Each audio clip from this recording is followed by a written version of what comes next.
Então, bueno, estamos iniciando mais um podcast do Estação 29 e hoje estamos aqui com a nossa convidada, especial, nome de artista, quase da Globo, a doutora e amiga Luísa Mota, Seja muito bem-vinda. A Luísa é professora universitária, aqui do da Unipampa. Unipampa e da Antônio Meneghetti. E também, doutora de Fato e de Direito, por excelência, como você diz.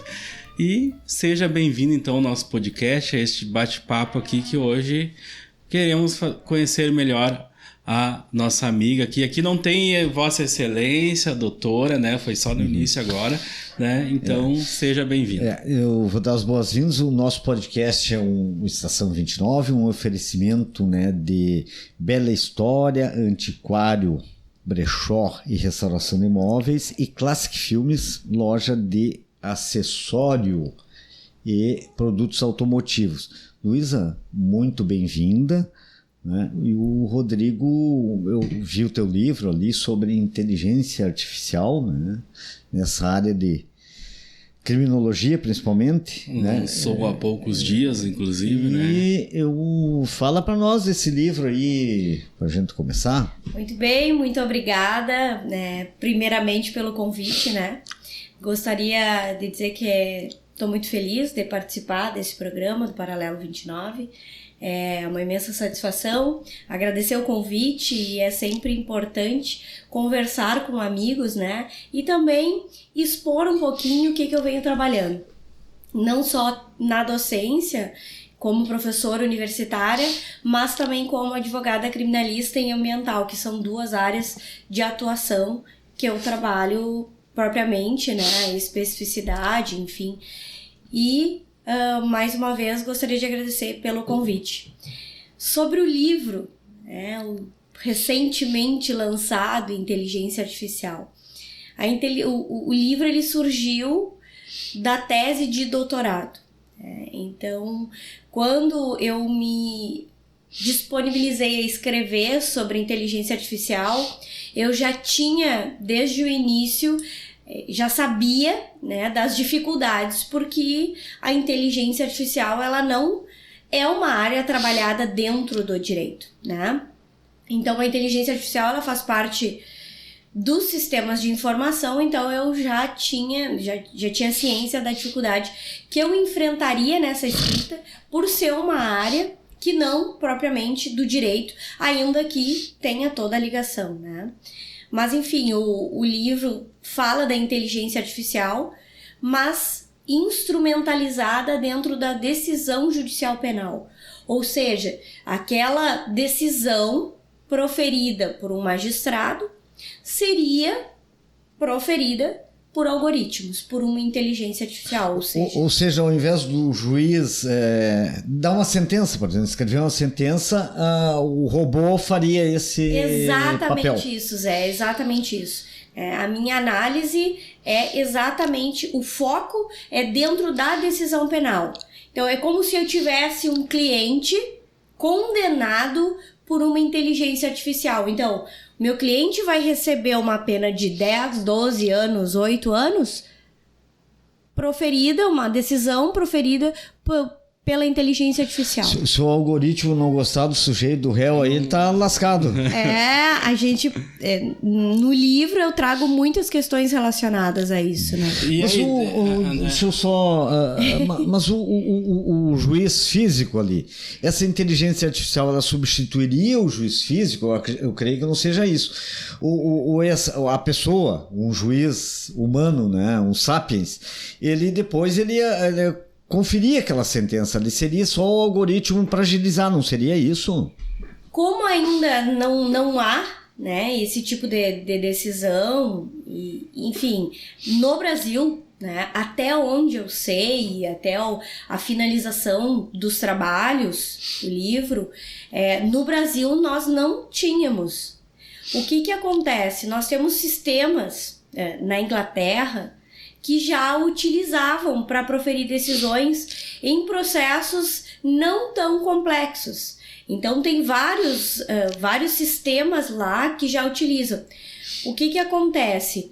Você pode ter, né, aqui uma decisão proferida pela inteligência artificial sem o acompanhamento do magistrado, e você pode ter com o acompanhamento, porque nós ainda não temos, mas eu acredito que é uma tendência e é inevitável. Mas aí, por exemplo, aqui no Brasil, né, é muito discutido entre os advogados e a população tem conhecimento disso, da morosidade do judiciário, né? Antigamente os processos físicos já eram morosos, mesmo com a implantação dos sistemas, né? Hoje quem é advogado conhece, tem mais familiaridade com isso, que é o EPROC, que é processo eletrônico. Processo eletrônico, né? E mesmo assim existe uma demanda enorme de processos aguardando decisões, aguardando às vezes meros despachos, né? Que também acaba tornando esse processo moroso. A inteligência artificial não viria também, de certa forma, para contribuir para isso? Porque eu acredito, tem o lado ruim, mas tem o lado bom também.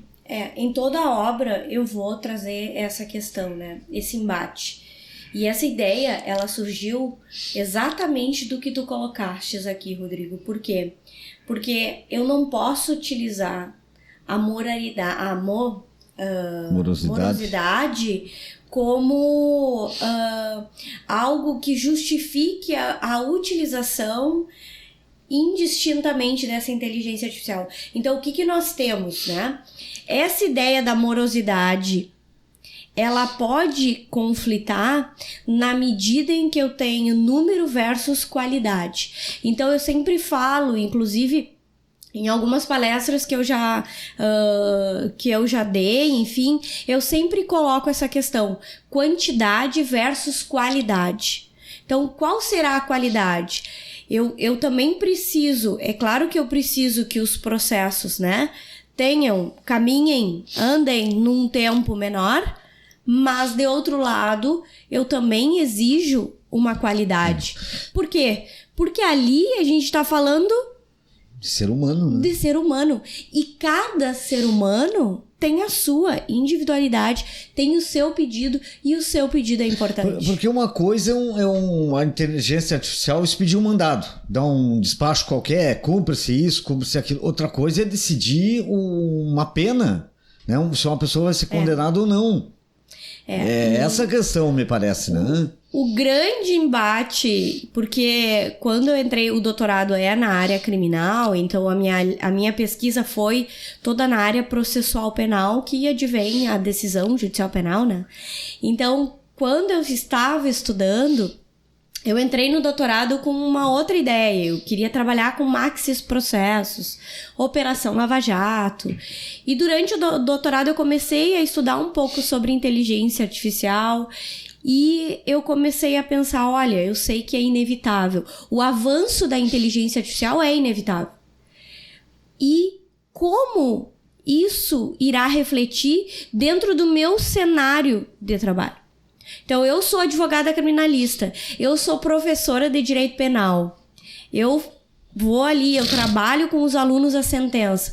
Então, eu posso vir a ter um robô que irá decidir sobre a vida do meu cliente? É uma tendência, né? E se é uma tendência, a gente precisa discutir essas questões. Com certeza. Mas é uma coisa que eu tô ouvindo aqui. Eu vi que ele tava, né? Mas não dá uma neutralidade, de repente, para a própria sentença? Tu chegastes no ponto que eu queria. Exatamente a questão da neutralidade, porque neutralidade ela não existe, né? Sim. Assim, no processo mesmo criminal. Juiz, né? É uma coisa ou outra. Não há uma neutralidade. A neutralidade no processo criminal ela é ilusória, né? Nós trabalhamos com a ideia de imparcialidade, só que a gente divide a imparcialidade, porque o juiz ele não vai conseguir ser totalmente imparcial. Porque ele tem valores, não há empate empate nisso aí, né? Não há. Ele é um ser humano. Sim, só que o que acontece? Nós trabalhamos a imparcialidade subjetiva e a objetiva. A imparcialidade subjetiva também ela não existe como você barrar, né, essa imparcialidade subjetiva, porque ele já vem com todo um contexto, uma bagagem que você não vai conseguir né? Então a imparcialidade, ela também, a subjetiva, ela também é ilusória. Mas bom, voltando no ponto que o Rodrigo trouxe, o que acontece? Exatamente essa ideia da neutralidade que a inteligência artificial passa, porque, bom, a inteligência artificial, ela não vai ser o ser humano, obviamente, então não vai ter toda essa carga de vida que o ser humano carrega, né? Então, pensando na neutralidade, a suposta neutralidade que essa inteligência artificial traria, poderia contribuir, então, para minimizar todas as injustiças epistêmicas que ocorrem dentro da decisão judicial penal. Falou português, doutor. As injustiças, por quê? Porque eu trabalhei as injustiças epistêmicas, né? Tanto a testemunhal quanto a hermenêutica. O que significa isso? Relacionado às questões de preconceito, discriminação, racismo, até em relação às questões de gênero. São injustiças que vão estar intrinsecamente relacionadas na decisão. Ou seja, conforme a cabeça do juiz, a sua formação moral, ética, religiosa, ele tende a ter um tipo de decisão. Sim, né? Então o questionamento... Mesmo tendo uma lei, né, uma legislação, coisa tal ali, né, para ele julgar em cima daquilo ali, mas naquelas 4 linhas ali dá para ir para um lado ou outro, né? Sim, isso é uma garantia constitucional, a imparcialidade, né, que o magistrado, enfim, tem que conduzir. Mas, voltando às injustiças epistêmicas... Será que com a inteligência artificial, e essa é a minha problemática inicial no livro é justamente essa. Será que com a instrumentalização da inteligência artificial eu consigo reduzir essas injustiças que ocorrem por ocasião da decisão judicial penal? E aí o estudo, né, todos estão convidados a adquirir, ter acesso ao livro, é exatamente isso. Eu faço toda uma análise, uma construção histórica das grandes guerras para chegar na inteligência artificial, porque o uso da tecnologia se desenvolveu exatamente em razão das grandes guerras. Para ver qual é a relação que existe hoje nisso, e se essa ideia de neutralidade, ela realmente existe. Mas eu aqui já vou, acho que mais além, porque hoje a inteligência artificial já faz parte da vida da gente, né? Talvez a nossa geração, né, diferente da gurizadinha ali que tá com 18 anos, eles já estão mais além do que nós. A gente ainda está se adaptando a isso, mas já está entre nós, né? É aplicativo de relacionamento, é para comprar comida. Tem um algoritmo direcionando ali, né, para saber o que tu quer. E aí, trazendo para o judiciário isso, eu acho que tem sempre que ter o domínio do ser humano, o ser humano ter o controle. E a inteligência ser um complemento. Então, né, minha convicção pessoal nesse sentido seria que a inteligência artificial está, né, e dentro do judiciário eu acho que é uma novidade que está presente também. Uma das conclusões que eu coloco, que eu chego, assim, é que se realmente nós trabalharmos com essa ideia, que se tenha auditoria de algoritmos. Porque como que eu vou recorrer de uma sentença que condenou meu cliente sem saber qual a fórmula que foi utilizada, sem saber quais os dados que foram utilizados para se chegar àquela decisão? E se na instância superior outra inteligência artificial for julgar a decisão de primeira instância? E aí eu fico até... é complicado. E se essa inteligência artificial consegue e vai acumulando um certo conhecimento, que na verdade a inteligência artificial é isso, Sim. E ela se direciona por um caminho, ou de repente, né, mais garantista ou mais punitivista. Pode ocorrer isso, né? E aí? Na verdade, ela se retroalimenta com os próprios dados, né? Sim. Então, quando eu escrevi, eu optei por trabalhar com a técnica do machine learning, que é o aprendizado de máquina. E aí a gente que é um subconjunto, então você vai inserindo dados e a partir desses dados a máquina ela aprende sozinha, né? E dentro ainda a gente tem uma outra técnica que é a técnica de redes neurais, que se fala da imitação do cérebro, né? Enfim, mas entendo que o papel do ser humano ele ainda é fundamental, né? Só que esse avanço ele é inevitável já. Então nós precisamos falar mais do que isso, nos preparar mais em relação a esse cenário que já está aí, né? Porque nós temos agora o ChatGPT. Eu tava lembrando daquele escritor famoso aí, né, de best-seller, que é o Yuval Harari, né? Noah Harari, que é um judeu, aquele que escreveu Sapiens, uma breve história da humanidade. Ele é um cara muito conhecido, o Yuval Harari. O Harari trabalha muito com essa questão da inteligência artificial, né? Num desses livros dele aí, ele comenta sobre o perigo, ele lança essa discussão do perigo da inteligência artificial vir a substituir o ser humano no futuro, né? E ele até tem uma religião para isso, que ele chama de dataísmo, enfim,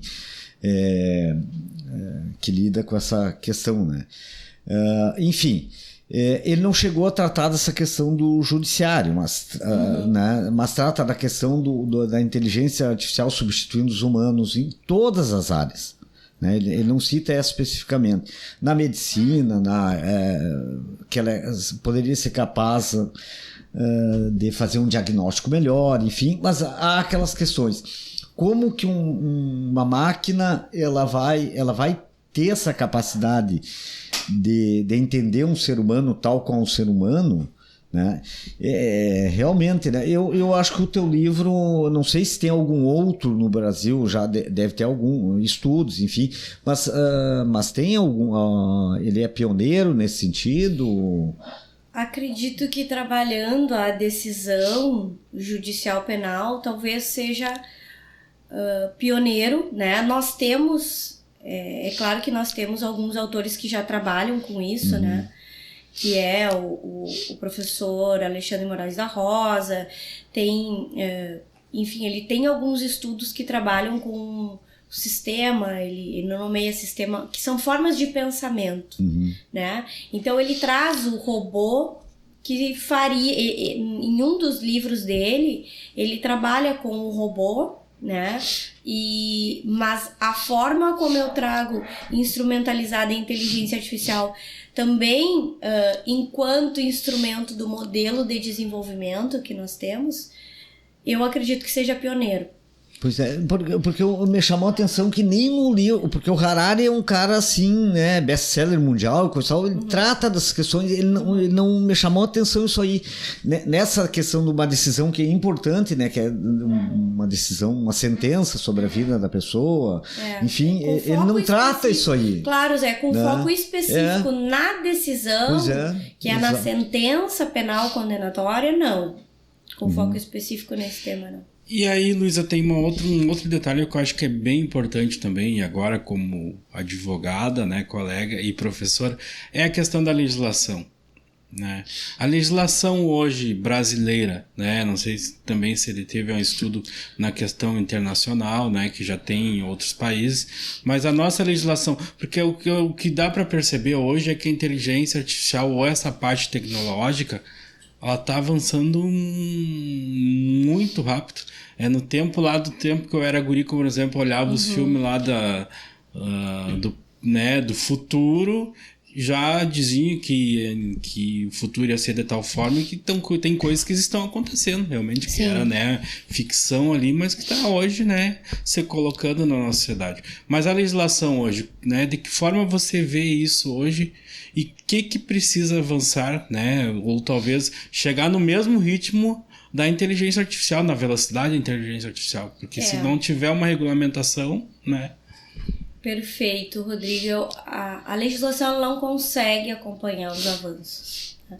E nesse mesmo sentido, eu enxergo os avanços relacionados à inteligência artificial. Existem projetos, né, e que não são eu diria, são inovadores, né? Sobre inteligência artificial existe, mas eles ainda são muito... Eles não dão a proteção ainda necessária, né? Não se discute ainda em termos mais amplos sobre esse avanço. Então, eles trabalham de uma forma mais específica. Tem pessoas que dizem, nós temos a Lei Geral de Proteção de Dados. Claro, né? Uma lei excepcional, só que a lei, no Brasil... A legislação, ela sempre chega atrasada. Ela funciona, olha, na prática ainda não... né? Eu tenho... a minha posição pessoal, né? Eu acho que a lei é muito... Ela é muito bem delineada, mas eu, Luísa, pessoal, eu vejo por vezes, uma certa ingenuidade. Nessa da proteção de dados? Não da lei. Sim, da lei. Uhum. De que a lei... vá conseguir, como que eu poderia dizer, atingir tudo aquilo que realmente... E a gente sabe que isso existe em todas as legislações. Mas aí é para nossa realidade brasileira, né? Vamos tratar de Brasil, por exemplo, o seguinte. A gente já conversou aqui, nosso podcast já teve aqui o Dr. Lousada, já teve o Arigoni, né? Uhum. Já esteve aqui o Dr. Sandro. E você coloca muito das questões... O vazamento de dados, mesmo com legislação, hoje o vazamento de dados é uma questão muito fácil. E aí com a inteligência artificial, a que ponto, né, a gente... Eu só tenho uma palavra para falar sobre essas duas questões. Nós somos vulneráveis. Muito vulneráveis. Nós não temos dimensão do quanto isso também... Eu não sou contra, para deixar bem claro aqui. Não sou contra a inteligência artificial nem ao seu avanço, mas nós somos vulneráveis a todo momento. Porque a gente não se dá conta do quanto isso prejudica as nossas vidas em determinados momentos. Porque nós somos bombardeados, né, via telefone, via internet, com propagandas, né? Ou seja, se você está numa roda de amigos e conversa... vamos pensar em carros. Tá conversando, porque antigamente meu avô tinha um Opala, né? O carro, etc. Bom, conversando na roda de amigos, questão de segundos, você abre o celular, abre o e-mail, já tem propagandas. Mas aqui nesse estúdio mesmo... Tem uns 4, sobre 5 aparelhos. Né? Se a gente estiver conversando da inteligência artificial depois que a gente acabar aqui, com certeza vai aparecer várias propostas, né? São várias propostas. Depois, né? Então, eu utilizo essa palavra. Nós somos bombardeados a todo momento por isso. E nós não percebemos. E as grandes empresas, e aí a grande maioria dos livros de inteligência artificial, né? Eles trazem a GAFA. Quem domina... Hoje tem um dos autores que vai dizer: dominar os dados é a mesma coisa dominar o petróleo. Né? Ou seja, hoje o petróleo, né, foi substituído pelos dados. Então, eles fazem essa equiparação de que dominam o mundo quem domina os dados, as empresas que dominam os dados. E aí nós temos aí Google, Amazon, Facebook... que é e a Apple. Né?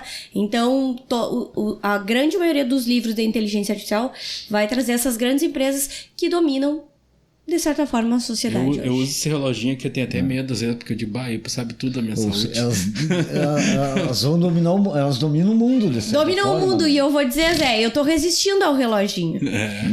Porque... Vai saber quanto que bate é até ruim, né, colocar... Nós trabalhamos 24 horas, ou melhor, nós não trabalhamos quando estamos dormindo, porque de outro lado nós estamos trabalhando. Claro.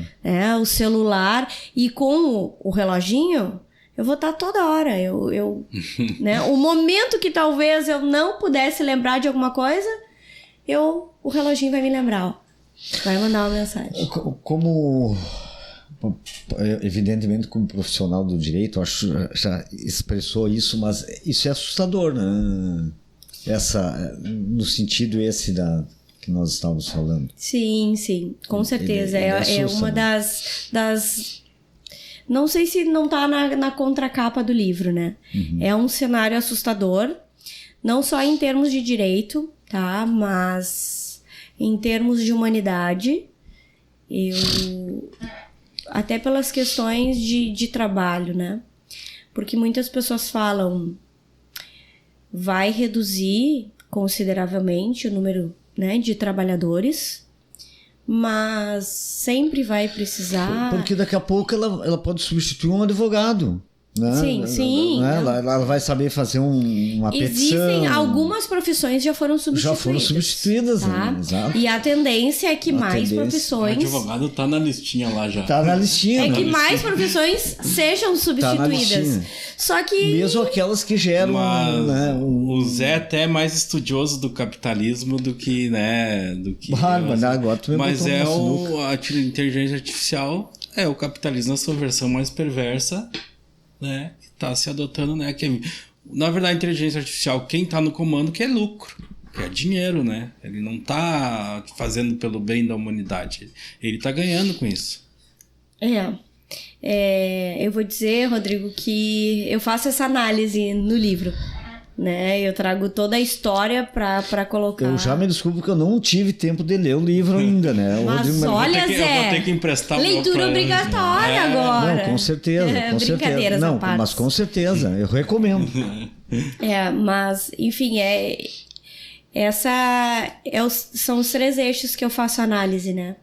A decisão penal judicial, modelo de desenvolvimento econômico, trago economistas e a inteligência artificial. E então eu tentei usar esses 3 para trazer dentro da área do direito criminal. E que análise tu faz nesse sentido, assim, entre na inteligência artificial e modelo? Pois é, então eu vou deixar para o pessoal Dá uma dica. Assim, só um spoilerzinho. Um spoiler, né? Porque tá lá, tá no livro, pessoal, né? Mas será que ela é instrumento ou não, né, desse modelo? Que o Rodrigo já falou, mas eu sempre tento não me posicionar muito ideologicamente, então eu acho que essa é a ideia, assim.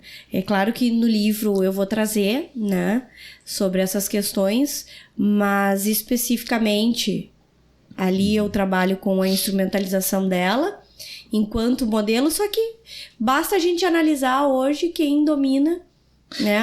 É que há 2 situações aí. Uma coisa, né, é as empresas criarem isso aí para o lucro. E tá tudo certo, porque a empresa tem que objetivar lucro, né? Agora a utilização ela pode servir para um regime nazista, socialista, o que for. Ela pode servir para qualquer coisa. Né? Essa é a questão. E a partir daí você dominou o mundo, independentemente de qual ideologia. Mas ela certamente pode favorecer tiranos, como pode favorecer democratas, né? Isso ela tá... Ela foge a esse controle. Não, né? foge completamente.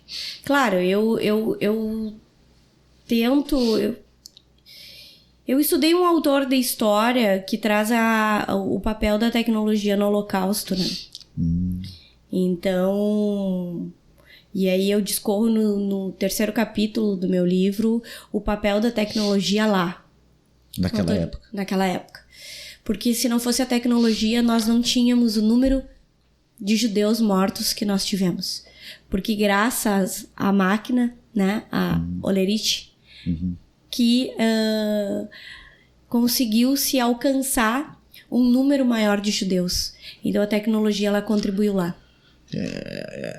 É uma análise que é feita, né? Mas com base na história, né? Não é uma posição minha, obviamente, claro. Mas é um estudo que é feito historicamente e que eu também trago e, enfim, discorro no livro.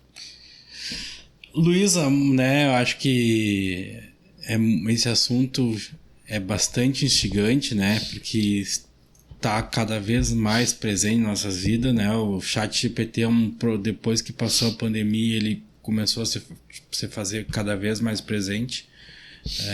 Para você que está na área da educação, né, dando aula, provavelmente não sei como é que faz para administrar com os alunos lá, né? Porque o aluno vai lá, tu dá a prova, né? Larga no chat GPT, tá com a resposta ali, né? Também eu acho que, né, até para trazer essa realidade, né, como educadora, como é que hoje, né, faz para administrar isso, que daqui a pouco o chat GPT tá até substituindo tu. Pois é. Nós tivemos agora recentemente alguma decisão, eu não lembro se foi Tribunal Superior, agora realmente me fugiu na memória, mas que utilizou, né? O magistrado, eu não lembro se foi o desembargador, ele utilizou o chat GPT para fazer a sentença, a decisão. É uma tendência, né? Mas como educadora... Já te aconteceu algum caso? Conseguiu perceber? Eu não consegui perceber porque a forma como eu trabalho talvez não permita. Eu já... Desenvolver um método.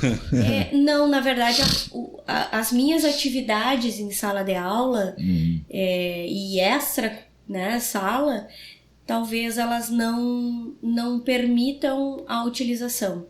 Mas veja bem, eu já estou programando atividades para os alunos que utilizem o chat GPT.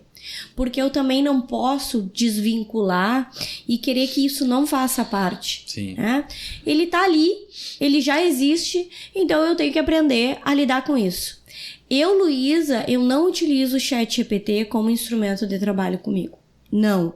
Não vou utilizar, não utilizo, não sei utilizar. É claro que... Mas a minha ideia agora é começar a estudar o chat, depois do livro. Então, a ideia agora eu vou desenvolver um grupo de pesquisa na Universidade Federal do Pampa sobre isso, né? Para dar continuidade à minha pesquisa do livro. E por quê?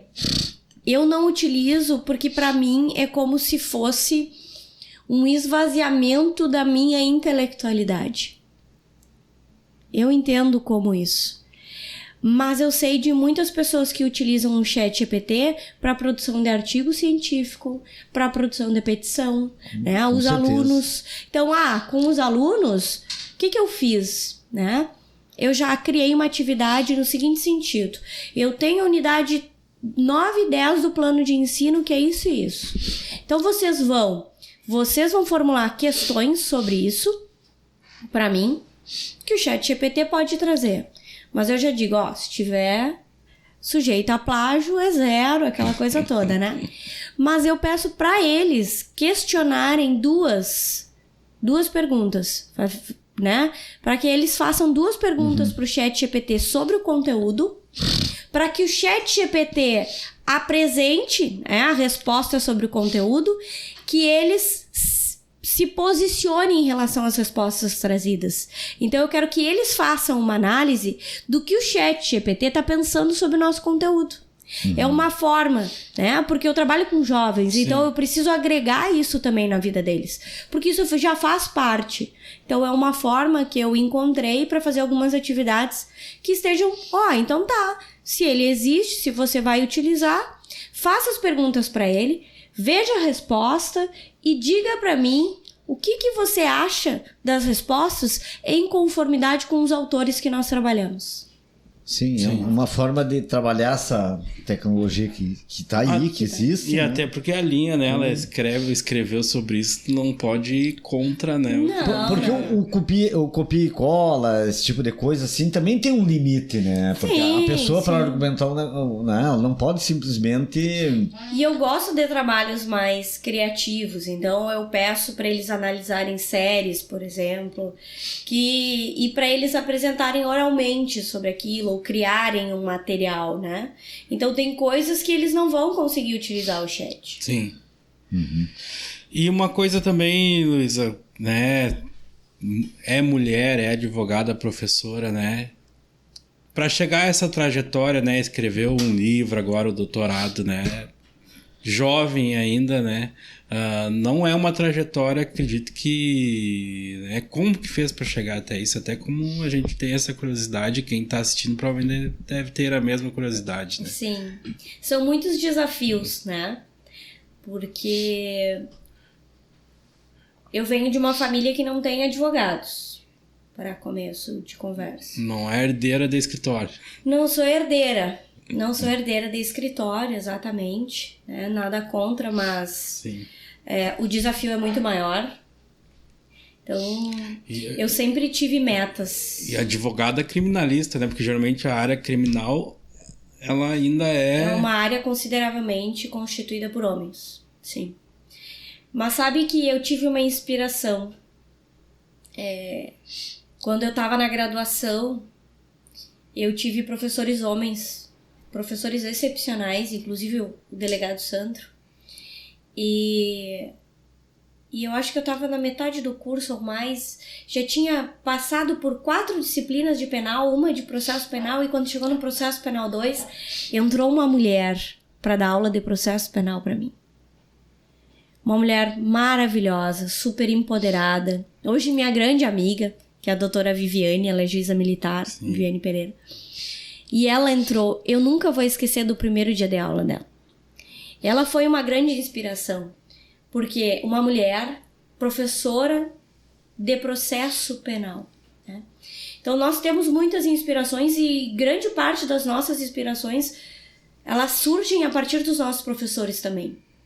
Mas enfim, essa minha trajetória foi com muita luta, com muita força, com muita vontade de atingir aqueles objetivos que eu tinha me proposto, não só enquanto jovem, adolescente, mas enquanto mulher, né? E para mim enquanto vida também, porque eu sempre quis e eu sempre instituí metas desde muito nova. Então eu tinha tempo para terminar a graduação, né? Tinha todas as metas estabelecidas. É claro, né? Questões de gênero. A sensação que eu tenho é que você sempre tem que demonstrar que você é mais, né? O que, na minha visão, o homem ele não precisa mostrar que ele é mais. Agora, a mulher, ela tem que sempre mostrar que é mais. Ela precisa mostrar, o homem não precisa mostrar, né? Mas há espaço. Basta a gente ter força de vontade e querer buscar aqueles objetivos, né? Sim. E aí, a partir disso, veio toda a produção acadêmica, né? Mestrado, provavelmente, doutorado. E aí eu te pergunto, né? O que tu teve que abrir mão, né? Se teve que abrir mão de alguma coisa. Abrir mão de muita coisa. Né? Tipo, veio de Caçapava do Sul, né? Abrir mão da família. Do interior, né? De família que tem produção rural, né? Então, sabe como é que é a lida do campo também, né? Então, daí eu te pergunto agora também para falar rapidamente um pouco disso aí, até para incentivo de quem está assistindo, teus alunos, né? Provavelmente irão assistir, né? Para conhecer essa Luísa também, né? Aqueles que nunca imaginam, né? Porque eu gosto muito de estar para fora, nós temos, enfim, né? Eu me criei todos os finais de semana para fora, mas eu acho que isso faz parte e me traz muita memória, é o meu refúgio, né? Só que por muitos anos eu tive que abdicar. E eu sempre digo, desde os meus 19 anos, eu sempre trabalhei muito. E para poder chegar aonde eu estou hoje. Tanto que eu sempre falo, olha, os objetivos que eu tracei inicialmente, eu conquistei hoje aos 34 anos, né? É claro que esses são os primeiros, tem sempre muitos e muitos objetivos. E vai renovando os votos. Eu incessantemente, eu vivo de desafios, né? Eu gosto disso. Eu gosto de me desafiar. E, é claro, eu abdiquei de família, eu abdiquei de amigos por muito tempo, de lazer. Eu não tive lazer por muitos anos, porque eu não tinha tempo. Deixa eu perguntar uma coisa dessa questão de vida rural, tu laça? Então, eu não laço nos rodeios, né? Mas sim, eu já treinei tiro de laço em vaca mecânica. E brinco muito com os meus sobrinhos, né? Com vaca parada, tiro de laço em vaca parada. Isso pra mim é o meu refúgio e a minha paz. Se tem algo que me deixa extremamente feliz, em paz, aliviada, é a vida do campo. Então, é estar andando a cavalo, é estar na chácara com os meus pais, né? Com a minha família. Isso, as coisas simples, nesse sentido, eu dou muito valor, sempre dei. Então, para mim, fazem sentido e me dão a subsistência e a força para seguir buscando os meus objetivos e os meus sonhos. Tu leva o trabalho assim no sentido, quando tu vai para fora, né, tu pensa em livro? Então, por muito tempo eu levei trabalho. Uhum. Hoje eu tento, quando eu estou lá, né? É claro, sábado e domingo, porque se eu, enfim, estou lá em um outro dia eu vou estar trabalhando. Claro. Eu sempre levo o computador junto, porque sou advogada criminalista. Se entrar algum pedido urgente, eu vou ter que fazer final de delegacia. Olha, eu preciso de né? Então, tu tem que estar sempre preparado, mas eu também tento tirar um dia ou dois para fazer essas atividades que para mim são imprescindíveis, assim. E posso fazer uma última pergunta? Claro, Zé, claro. Mas eu tenho uma curiosidade, eu vou fazer uma pergunta não sendo advogado. Mas assim, a gente ouve se falar muito do criminalista, o advogado porta de cadeia, né? Uhum. Eu vejo que há muito preconceito em relação ao advogado criminalista. Uhum. Ele é o defensor de bandido, é o defensor de facção. As pessoas não entendem que qualquer pessoa no Estado Democrático de Direito sendo acusada de qualquer coisa, ela, independentemente do que ela cometer, da barbaridade, ela tem direito ao sagrado direito contraditório da defesa. Isso que eu queria que tu, né, como advogada, perfeito. Isso aí. Há um preconceito muito grande em relação à advocacia criminal. Eu sempre falo que é um caminho sozinho, né? É tu e o teu cliente e toda a sociedade contra isso. É muito difícil, né? A gente tenta sempre demonstrar, mas eu sempre digo, a sociedade, ela é individualista.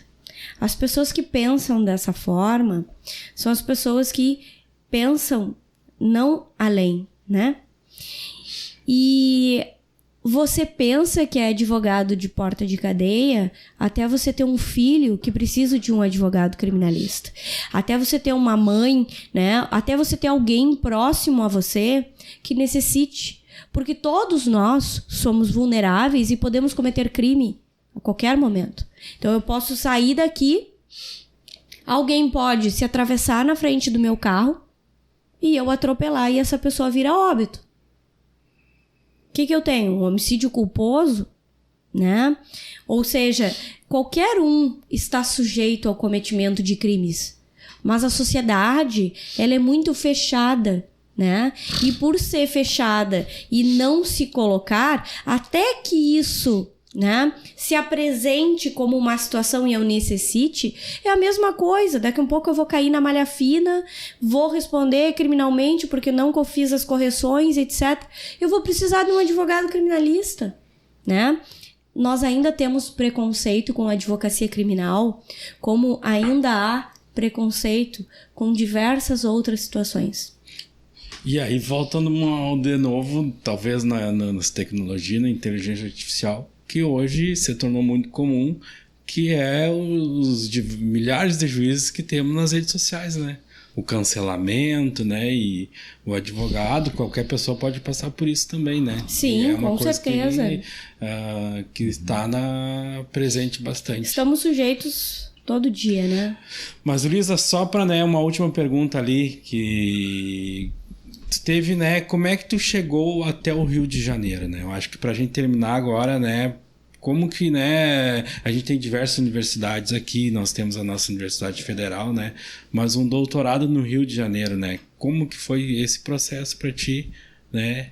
E se é difícil, né? Qual o incentivo também que tu dá para os alunos, para quem tá hoje, né, talvez com os mesmos anseios que tu teve lá quando tu tava com os teus 19 anos, né? Qual a mensagem que tu deixa quanto a isso, né? Eu decidi que eu queria fazer doutorado quando eu tava no mestrado, obviamente, né?